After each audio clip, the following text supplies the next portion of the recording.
অফিসে ঢোকার আগে সিরাজ নামের ছেলেটি দেখল একজন অন্ধ ভিখারি গেটের সামনে বসে আছে এবং তার ঠিক পাশেই কতগুলো টাকার নোট সেখানে পড়ে রয়েছে।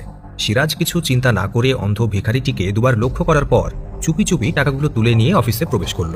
অন্ধ ভিখারিটি আসলে অন্ধ ছিল না, সে আবারও তার পকেট থেকে কয়েকটা টাকার নোট সামনে রেখে দিয়ে চশমা পরে চুপচাপ বসে থাকলো। কিছুক্ষণ পর রিয়া নামের আরেকটি মেয়ে সেখান দিয়ে পেরিয়ে গেল, আর সেও চুপি চুপি টাকাগুলো তুলে নিল ভিখারিকে অন্ধ ভেবে। তার ঠিক কিছুক্ষণ পরেই অতুল নামের আরেকটি ছেলে সেখান দিয়ে পেরিয়ে যাচ্ছিল। হঠাৎ সে দেখল ভিখারির পাশে কয়েকটা টাকার নোট পড়ে আছে। অতুল সেই অন্ধ ভিখারিকে ডেকে বলল, এই যে চাচা, এখানে অনেকগুলো টাকা পড়ে আছে, এগুলো কি আপনার?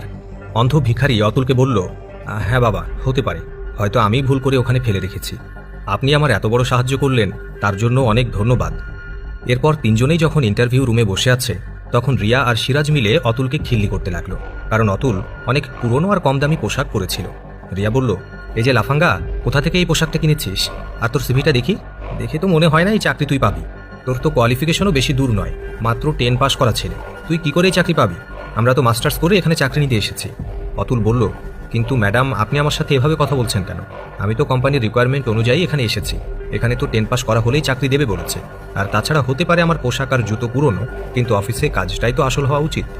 রিয়া আর সিরাজ অতুলের কথায় আরও জোরে জোরে হেসে উঠল আর বলল, চিন্তা করো না, ওই ছেলেটা কিছুতেই আমাদের সঙ্গে কম্পিটিশনে আসতে পারবে না, কারণ ও তো এমনি বাদ চলে যাবে।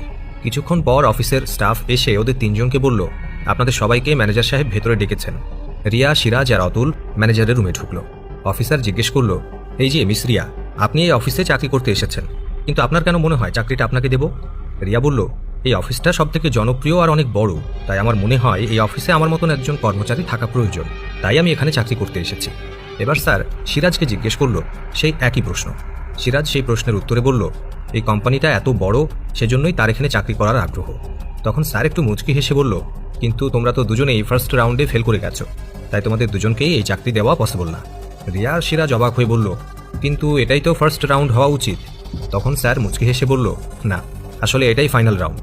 তোমাদের মনে আছে অফিসে ঢোকার আগে তোমরা একজন অন্ধ ভিখারির কাছ থেকে টাকা তুলে নিয়েছিলে? সেটাই ছিল তোমাদের জন্য প্রথম পরীক্ষা, আর যেখানে তোমরা দুজনেই ফেল করেছো, তাই এই চাকরি তোমাদের জন্য নয়, তোমরা এখান থেকে বেরিয়ে যাও। রিয়া আর সিরাজ বলল, কিন্তু এটা তো একটা ভুল পরীক্ষা, এভাবে কি কাউকে জাজ করা যায়? স্যার বলল, হয়তো এটা ভুল রাস্তা, কিন্তু আমার কাছে এটাই সঠিক। এখন ডিগ্রিধারী অনেক পাওয়া যায়, কিন্তু সৎ মানুষ পাওয়া যায় না, তাই আমি এভাবেই তোমাদের পরীক্ষা নিয়েছি। রিয়া আর সিরাজ মাথা নিচু করে বেরিয়ে যাচ্ছিল। হঠাৎ স্যার তাদের ডেকে বলল, যাওয়ার সময় টাকাগুলো অফিসে জমা করে